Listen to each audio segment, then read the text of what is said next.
No verão de 2011, Dalene Carlson, de 23 anos, mudou-se de sua pequena cidade em Idaho para Stockton, Califórnia. Esportista, sociável e aventureira, Dalene adorava praticar snowboard, pescar, fazer trilhas e longas caminhadas com sua cadela Mary. Dalene decidiu se mudar para Stockton para morar com sua tia e sua prima. Ela chegou com um único objetivo: desenvolver sua carreira. Depois de muitos anos economizando dinheiro ganho em diversos trabalhos em restaurantes, ingressou no San Joaquin Delta College para estudar desenvolvimento infantil. Faltavam apenas alguns meses para o início das aulas, então Dalene estava ocupada conhecendo pessoas novas e explorando a cidade. Sua prima, Cecily, geralmente era sua guia, mas em 6 de agosto de 2011, Dalene decidiu sair sozinha. Cecily estava com febre, mas Dalene ainda queria sair de casa. Ela já havia feito novos amigos e, sendo uma pessoa confiante, não tinha medo de ir sozinha a lugares que já conhecia bem. Um desses lugares era o Finnegan's Bar and Grill, que rapidamente se tornou seu local favorito para passar as noites. A jovem de 23 anos se arrumou e se despediu da família. Quando fechava a porta, sua tia Meg gritou atrás dela: "Você precisa estar em casa até no máximo 3 da manhã. Dalene concordou e saiu para a cidade. Mas 3 da manhã chegaram e passaram. Logo eram 3h30, depois 4 horas. Meg continuava acordada, enviando mensagens para Dalene para ter certeza de que estava tudo bem. Esperando que a sobrinha tivesse simplesmente passado a noite na casa de algum amigo, Meg tentou descansar um pouco. Mas, a cada hora que passava sem ouvir a porta se abrir, ela despertava novamente, virando de um lado para o outro na cama. Pouco depois, o sol nasceu, e junto com ele, a preocupação de todos aumentou. Se Dalene tivesse dormido na casa de amigos, teria encontrado uma maneira de carregar o telefone e entrar em contato com a família. Às vezes você simplesmente sente que algo está errado, e dessa vez realmente havia algo muito errado. Meg começou a ligar para amigos da filha e da sobrinha, antes de decidir telefonar para o número de emergência e informar que Dalene havia desaparecido. Assim, apenas alguns meses depois de se mudar, a jovem de 23 anos desapareceu sem deixar rastros. Infelizmente, ainda era cedo demais para registrar oficialmente um desaparecimento, mas a polícia registrou a ocorrência mesmo assim. Enquanto isso, familiares e amigos começaram a procurá-la pelas ruas da cidade. Mas quando o dia quente e claro deu lugar à noite fria e escura, ainda não havia qualquer sinal de Dalene. Na manhã seguinte, a polícia assumiu a investigação. Antes de sair de casa, Dalene pediu que Cecily tirasse uma foto dela para ver como estava sua roupa. Seu cabelo castanho escuro estava solto, e ela usava uma blusa preta e branca com uma calça jeans azul rasgada. Com essas informações, os policiais começaram a investigação a partir do plano original de Dalene. O plano para aquela noite era simples. Ela iria ao Finnegan's Bar and Grill com Cecily. Um dos gerentes do Finnegan's se lembrava muito bem dela. Dalene já havia frequentado o local muitas vezes. Ele contou que ela passou grande parte da noite do lado de fora do bar, mas não percebeu nada suspeito. Dalene foi levada até o bar por um conhecido, e quando chegou, encontrou por acaso seu namorado intermitente, Jacob Evangeliste. Ele contou que 4 dias antes, os dois tiveram uma discussão séria. Jacob estava bêbado e segurou o braço de Dalene quando ela tentou ir embora. Ele também disse que tinha ouvido comentários de conhecidos de que ela estava conversando com um amigo em comum chamado James Cousins. E, para dizer o mínimo, isso havia deixado a relação entre eles bastante tensa. Jacob explicou que naquela noite eles ficaram no bar com alguns amigos, mas tentaram manter distância um do outro. Ela planejava estudar no Delta College e morava com parentes quando desapareceu. Enquanto isso, familiares e amigos faziam campanhas para arrecadar dinheiro. Conseguiram reunir $1.000 para acrescentar a recompensa de $1.000 já oferecida pela Crimestoppers por qualquer informação. Um bip local semi-profissional de futebol chegou até a se oferecer para organizar uma partida beneficente e uma rifa para arrecadar ainda mais fundos. Todos distribuíam panfletos e vasculhavam a região em busca de qualquer pista. Mas a situação parecia cada vez mais preocupante. Os amigos diziam: Ficar revivendo todos os cenários possíveis na cabeça é exaustivo e assustador. Você não sabe o que aconteceu e tenta conectar pontos que talvez nem estejam ligados. Cria relações entre acontecimentos, tenta ler nas entrelinhas para entender alguma coisa. Isso consome completamente você. Quando alguém desaparece, sua mente começa a criar inúmeras hipóteses. Naquela noite, Delaine acabou se aproximando para conversar com Jacob Evangelist. Ele estava abalado e queria consertar o relacionamento, mas parecia que ela já havia decidido encerrá-lo, de vez. Jacob insistiu que Delaine saiu do bar antes dele e que não viu se havia alguém com ela. Sua versão, em geral, coincidia com os relatos dos funcionários do bar. No entanto, a polícia declarou que tanto Jacob Evangelist quanto James Cousins eram pessoas de interesse na investigação. As câmeras de segurança do estabelecimento mostraram que Delaine ficou algum tempo do lado de fora fumando e depois voltou para dentro por volta de 12h50 da madrugada. Havia muitas pessoas ao redor. Em determinado momento, um homem chegou a colocar o braço sobre seus ombros por alguns segundos e depois a seguiu pelo corredor. Esse homem era Jason Gilley, de 25 anos, outro conhecido do grupo. Além disso, ele morava com James Cousins. Depois, Delaine voltou para fora, onde conversou com Jacob. Ela parecia muito emocionada e gesticulava intensamente. Isso coincidia com a afirmação de Jacob de que os dois tiveram uma conversa acalorada. Depois disso, ela entrou novamente, enquanto Jacob permaneceu do lado de fora com um amigo, terminando de fumar um cigarro. Às 3 da manhã, o Finnegans fechou e todos foram embora. Delaine deixou o bar sem aparecer em nenhuma câmera de segurança. O mesmo aconteceu com Jacob. Por isso, o horário exato de sua saída permaneceu desconhecido. Mais tarde, Jacob Evangelist informou à polícia que recebeu uma mensagem de Delaine dizendo que estava saindo do bar para ir a uma festa na casa de amigos. Depois que ela saiu do local, ele recebeu aproximadamente 12 ligações dela. Durante uma dessas breves ligações, ouviu uma voz masculina ao fundo. Delaine disse que estava bebendo na casa de Jason. Esse Jason era Jason Gilley, que morava com James Cousins. Era também o mesmo homem que as câmeras registraram colocando o braço sobre os ombros de Delaine no Finnegans. Em uma das mensagens enviadas pela manhã, Delaine perguntou a Jacob: "Posso passar aí mais tarde?" Ele respondeu que sim, claro. Mas as horas passaram e não houve mais nenhuma notícia dela. Jacob adormeceu e quando acordou, não havia nenhuma nova mensagem em seu telefone. As próximas pessoas com quem a polícia quis falar foram Jason Gilley e James Cousins. Jason Gilley morava em uma casa com sua mãe, sua avó e James, que também estava hospedado ali temporariamente. James Cousins falou de forma bastante direta e aberta. Confirmou que conversava com Delaine, mas disse que não havia nada sério entre eles e que não tinham um relacionamento. Além disso, conseguiu provar rapidamente que estava fora de Stockton em uma viagem naquele período. Várias pessoas confirmaram isso. Jason Gilley também afirmou que quase não podia ajudar a investigação. Segundo ele, os dois se separaram ainda no bar. Ele havia oferecido uma carona para Delaine, mas precisou ir embora à 1 da manhã porque sua avó lhe enviou uma mensagem dizendo que seu filho pequeno estava doente. No entanto, Jacob afirmava que Delaine lhe disse que estava bebendo na casa de Jason Gilley. A avó de Jason contou à polícia que ele voltou para casa sozinho por volta de 1h30 da madrugada. Depois disso, Jason voltou a direcionar a atenção dos detetives para Jacob e para a discussão que aconteceu entre ele e Delaine. Chegou a dizer que presenciou tudo pessoalmente e que a situação parecia bastante séria. No final, a polícia praticamente não avançou na investigação. Enquanto isso, uma nova notícia apareceu na mídia. Amigos, vou interromper por 1 minuto. Tenho muita curiosidade para saber de onde é a minha audiência, então quero pedir que vocês contem de qual cidade estão assistindo a este vídeo e que horas são aí. Obrigado pela atenção, escrevam isso nos comentários e eu continuo. Também temos novidades esta noite. A busca por uma mulher de Stockton que desapareceu misteriosamente após uma noite fora de casa está se intensificando.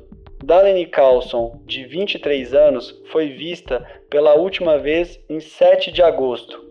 No início da investigação, 3 homens prestaram depoimento à polícia e confirmaram que tiveram contato com ela na noite em que desapareceu.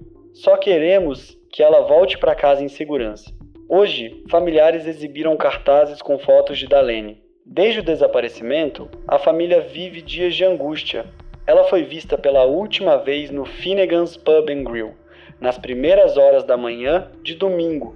Eu só quero que minha família encontre paz, que minha tia possa ter sua filha de volta. Esperamos encontrá-la viva e segura, mas à medida que o tempo passa, a situação parece cada vez mais preocupante. Os investigadores permaneceram no local durante toda a tarde. Darlene havia se mudado de Idaho para começar uma nova vida.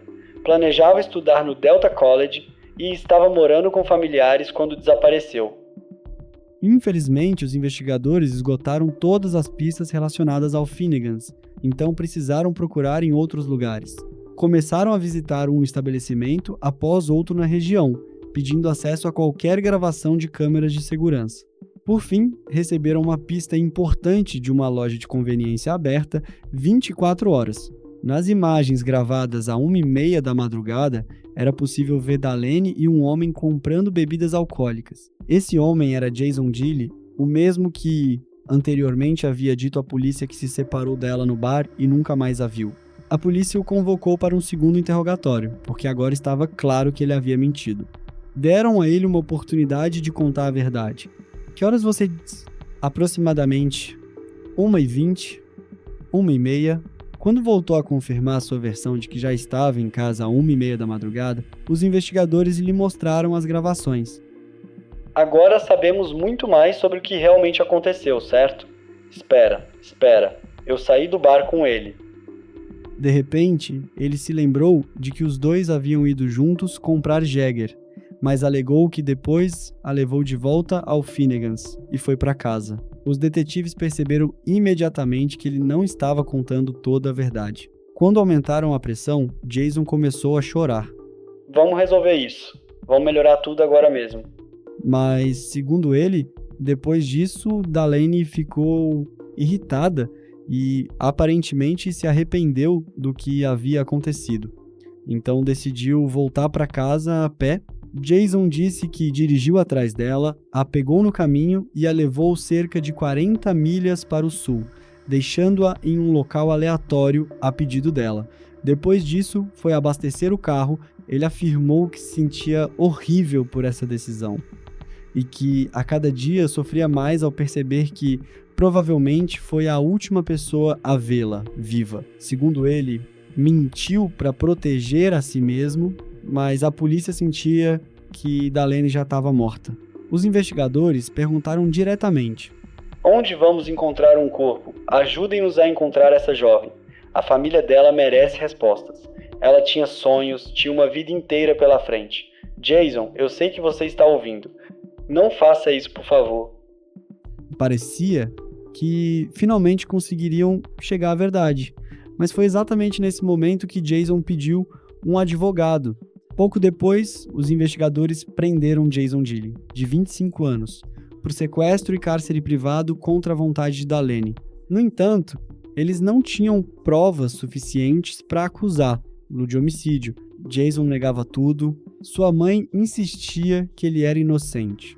A família de Jason também declarou que Darlene realmente esteve na casa deles com o Jason, mas que saiu de lá viva e sem ferimentos na manhã de domingo. Essa era mais uma contradição. Apesar de Jason continuar sendo o único suspeito em seu desaparecimento, ele foi libertado depois que os promotores afirmaram que não havia evidências suficientes para acusá-lo de sequestro. O promotor explicou: não importa o quão forte seja sua intuição, é preciso ter provas. Portanto, a polícia precisava de mais evidências, precisava encontrar algo concreto. Após ser libertado, Jason Dilley declarou que simplesmente havia acabado em uma situação ruim, mas que não era uma pessoa ruim. Segundo ele, tudo não passou de estar no lugar errado, na hora errada. Sim, parecia suspeito, mas isso não significava que fosse culpado. Jason Dilley declarou anteriormente à emissora KCRA 3 que Darlene esteve em sua casa nas primeiras horas daquela manhã de domingo, mas que saiu por vontade própria. Ele também falou à imprensa: foram dias muito difíceis. Estou apenas tentando me recuperar. Espero que ela seja encontrada viva. Gostaria que os fatos fossem estabelecidos antes que alguém fosse preso. Eles estão interrogando minha mãe, minha avó, todo mundo. Todos os dedos apontam para mim. Eu entendo por quê. Mas por que estou sendo acusado de sequestro se não sou esse tipo de pessoa? Eu jamais machucaria a mim mesmo ou a qualquer outra pessoa. Todos que me conhecem podem confirmar isso.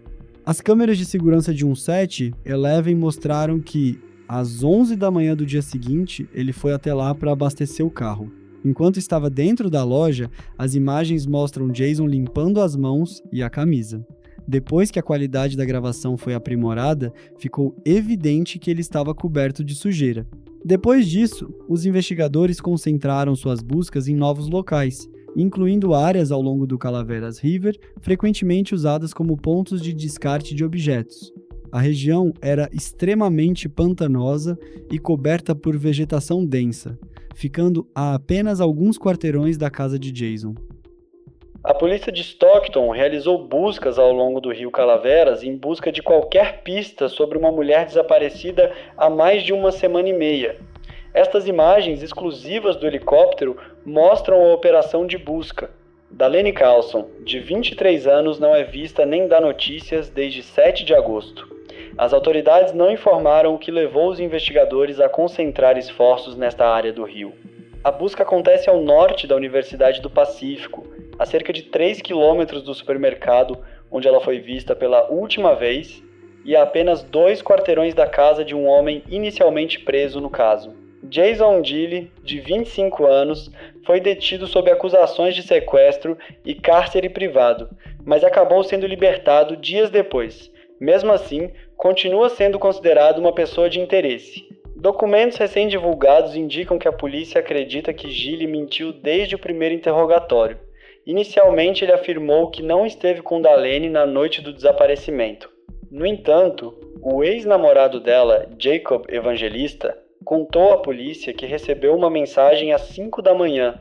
Na mensagem, Darlene dizia que estava na casa de Jason bebendo e que sairia em breve para encontrá-lo. Essa foi a última vez que Jacob teve qualquer contato com ela. Posteriormente, Dilley mudou sua versão e afirmou que os dois foram para sua casa, tiveram relações sexuais e depois discutiram. Segundo o relatório policial, ele dirigiu pela rodovia durante cerca de 40 minutos antes de parar em um local desconhecido, onde alegadamente deixou Darlene. Pela primeira vez, surgem informações sobre mensagens enviadas do telefone dela horas depois. Às 11h20 e 5 da manhã de domingo, um colega de quarto de Jason recebeu uma mensagem dizendo que Darlene estava em algum lugar próximo a Country Club Road e que a bateria do celular estava acabando. Uma mensagem de texto é apenas uma mensagem. Não sabemos quem estava realmente usando aquele telefone. Qualquer pessoa poderia estar com ele e enviando aquelas mensagens. A busca por Darlene já durava mais de 7 semanas. Ela foi vista pela última vez em 7 de agosto, saindo do Finnegan's Pub. Em 15 de agosto, Jason Dilley foi preso após ser identificado como a última pessoa vista com ela. 2 dias depois, foi libertado por falta de provas suficientes. Em 18 de agosto, equipes de busca encontraram um chinelo que poderia pertencer a Darlene próximo ao rio Calaveras. 2 meses após seu desaparecimento, um trabalhador rural encontrou o corpo de Darlene enquanto trabalhava em um milharal. O corpo estava tão decomposto que praticamente restava apenas o esqueleto. Ela estava nua. Havia sido baleada 5 vezes pelas costas.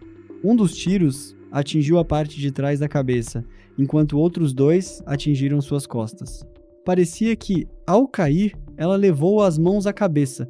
Tudo indicava uma execução, provavelmente estava ajoelhada e de costas para o atirador. Próximo ao corpo foi encontrado um sutiã preto e alguns dias depois, seu jeans foi localizado cerca de 6 milhas dali. O que começou como um caso de desaparecimento transformou-se em uma investigação de homicídio. Foi confirmado que o corpo encontrado neste fim de semana, em um milharal no condado de San Joaquim, pertence a Darlene Carlson. A identificação foi realizada por meio de registros dentários. Agora, os investigadores trabalham para determinar exatamente como ela morreu e reunir evidências que possam levar ao responsável pelo crime. Eu não conseguia acreditar que tudo tinha acontecido daquela forma. Sempre achei que ela apareceria em algum lugar. Ao menos a família poderá ter algum encerramento, mas gostaríamos que tivesse sido em circunstâncias completamente diferentes. A polícia afirmou que os depoimentos de Jason Dilley continham inúmeras contradições, e apesar do que dizia sua avó, seu álibi acabou desmoronando completamente. Mais tarde, ela chegou a admitir que mentiu para a polícia para protegê-lo. Além disso, os investigadores receberam uma ligação de alguém próximo a Jason, informando que ele possuía uma arma. E, de fato, os cartuchos encontrados na cena do crime correspondiam exatamente a essa arma. Dados das torres de telefonia mostraram que Jason e Darlene estiveram juntos na área onde seu corpo foi encontrado posteriormente. Os investigadores também tinham certeza de que, após a morte dela, Jason utilizou o telefone de Darlene para enviar mensagens a outras pessoas. O promotor acrescentou que, com base em todas as evidências, Jason convenceu Darlene a ir para sua casa depois que compraram bebidas alcoólicas. Provavelmente, ofereceu uma carona para levá-la para casa. Mas quando chegaram à residência dele, a situação rapidamente se transformou em algo sombrio e aterrorizante. Os investigadores acreditam que ele a estuprou, depois pegou sua arma, obrigou Darlene a voltar para o carro e a levou até o milharal, onde a executou. Segundo as mensagens de texto, Jason conversava com Darlene muito mais do que havia admitido anteriormente. Em apenas 3 dias, enviou aproximadamente 200 mensagens para ela. As últimas foram enviadas exatamente no dia em que ela foi vista pela última vez. Com o passar do tempo, as mensagens se tornaram cada vez mais insistentes e de natureza sexual. Ele pedia repetidamente que ela lhe enviasse roupas íntimas ou fotos nua. Darlene geralmente respondia com brincadeiras, ignorava ou simplesmente recusava. Mas ele desenvolveu uma verdadeira obsessão por ela, e os investigadores afirmaram que o único motivo plausível para o assassinato era que ele a atacou sexualmente e sabia que ela denunciaria o crime à polícia. O promotor declarou que ele a matou justamente porque a estuprou e não queria que isso viesse à tona. Por que levar uma arma para levá-la para casa? Porque você nunca teve a intenção de levá-la para casa. O promotor também perguntou o que passava pela mente dela enquanto era conduzida por aquele milharal. Segundo a acusação, o réu obrigou Darlene a tirar a roupa, ajoelhar-se e colocar as mãos atrás da cabeça. O caso da promotoria agora estava sustentado pelo máximo possível de evidências. Os investigadores reuniram mais de 1000 páginas de provas, sem contar os registros telefônicos. Jason Dilley foi oficialmente acusado pelo sequestro, estupro e assassinato de Darlene Carlson. Os noticiários informavam: novas informações surgem esta noite sobre a morte de uma mulher de Stockton e sobre as evidências apresentadas contra o homem acusado do crime. Nossa equipe acompanhou o segundo dia da audiência preliminar de Jason Dilley. A sessão terminou há pouco, e agora cabe ao juiz decidir se existe evidência suficiente para levar o caso a julgamento. Dilley é acusado de homicídio, estupro e sequestro de Darlene Carlson. Devido às circunstâncias agravantes sequestro e estupro, ele estava sujeito à pena de morte no estado da Califórnia. No entanto, existia um importante problema jurídico. Em fevereiro de 2006, a execução do condenado Michael Morales foi temporariamente suspensa após seus advogados argumentarem que o protocolo de injeção letal na Califórnia poderia causar dor excessiva, violando a 8ª emenda da Constituição dos Estados Unidos, que proíbe punições cruéis e incomuns. Morales estava no corredor da morte desde 1983 pelo sequestro, estupro e assassinato de Terry Winchell. Essa decisão afetou também outros casos envolvendo pena de morte. Por isso, o promotor distrital anunciou que não buscaria execução, mas pediria prisão perpétua sem possibilidade de liberdade condicional, considerando o grau de planejamento envolvido no crime. O ex-melhor amigo de Jason, Robert Cousin, afirmou sentir nojo dele e o eliminou completamente de sua vida. Quando a pressão da mídia estava se tornando insuportável para Jason, Robert chegou a permitir que ele morasse em sua casa para escapar da atenção pública. Muitas pessoas defenderam Jason porque ele insistia fortemente que não tinha qualquer envolvimento com o crime. Robert disse: "Ela era uma jovem inocente de apenas 23 anos. Não merecia morrer daquela maneira. Por que você veio hoje? Quero acompanhar tudo passo a passo. Quero ver esse homem responder pelo que fez. Tenho uma filha de 5 anos em casa. Não sinto nenhuma pena dele, nem de qualquer pessoa que o tenha ajudado. Você conhecia o Sr. Gilly? Sim. Durante 20 anos ele foi meu melhor amigo. Mas a história dele mudou tantas vezes. Se fosse inocente, por que continuaria mentindo? Você teve contato com ele depois que Darlene desapareceu? Sim. Ele ficou hospedado na minha casa por algumas semanas para fugir da pressão. As pessoas apareciam constantemente na casa dele. Eu só estava tentando ajudar. Como era o comportamento dele? Muito calmo, frio, controlado. Parecia preocupado? Nem um pouco. Uma noite eu o confrontei e perguntei diretamente se ele tinha algo a ver com o desaparecimento dela. Ele respondeu que não sabia o que tinha acontecido. A arma do crime foi encontrada? Não, ainda não temos a arma. Porém, temos evidências balísticas e diversos elementos forenses que sustentam as acusações. E quanto ao estupro? Existem vários indícios, tanto forenses quanto circunstanciais, que apontam nessa direção. Caberá ao tribunal avaliar essas provas. Você acredita que outras pessoas estiveram envolvidas? No fundo do coração, acredito que foi apenas ele. Depois de todos esses anos de amizade, você ainda o apoia? Não. Não consigo apoiar algo assim. Depois de tudo que veio à tona, não posso defendê-lo. Assim que Jason Gilly foi transferido da ala de proteção para a população geral da prisão, foi espancado naquela mesma noite por um primo de Darlene. Pouco mais de 2 anos após o desaparecimento de Darlene, Jason finalmente foi levado a julgamento. Depois de mudar sua história inúmeras vezes, sua versão final dos acontecimentos foi a seguinte: Jason saiu do Finnegan's Bar com Darlene. Os dois compraram bebidas alcoólicas na loja e depois foram para sua casa, onde tiveram relações sexuais. Segundo ele, depois disso, Darlene ficou irritada e exigiu que ele a levasse para casa. Jason alegou que durante a viagem, Darlene o chamou de fracassado e tentou pular do carro em movimento, mas as portas estavam travadas. O dia foi extremamente emocionante para os jurados, que ouviram os argumentos finais da acusação. Já a defesa sustentou que os registros de telefonia celular podem ser interpretados de diferentes maneiras e que todas as provas apresentadas são apenas circunstanciais. O advogado de Jason Gilly afirmou que seu cliente não sequestrou, não estuprou e não matou Darlene Carlson. Segundo a defesa, ele mentiu em diversos momentos apenas para esconder o relacionamento sexual que mantinha com ela, algo que considerava inadequado diante de amigos e conhecidos. A defesa concluirá seus argumentos na manhã seguinte. Depois disso, o destino de Jason Gilly ficará nas mãos do júri. No final, Jason Gilly foi considerado culpado por sequestro e homicídio. A acusação de estupro terminou em julgamento anulado. Ele foi condenado à prisão perpétua sem possibilidade de liberdade condicional. Jason nunca confessou o que realmente aconteceu naquela noite.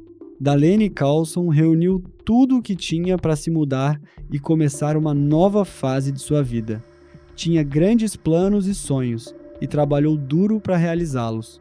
Mas uma simples noite com amigos se transformou em um pesadelo terrível para uma jovem de 23 anos. Só é possível imaginar o quão aterrorizantes foram seus últimos minutos quando talvez estivesse implorando por sua vida no meio de um campo frio e escuro, sem ninguém por perto para ouvir seus pedidos ou ajudá-la.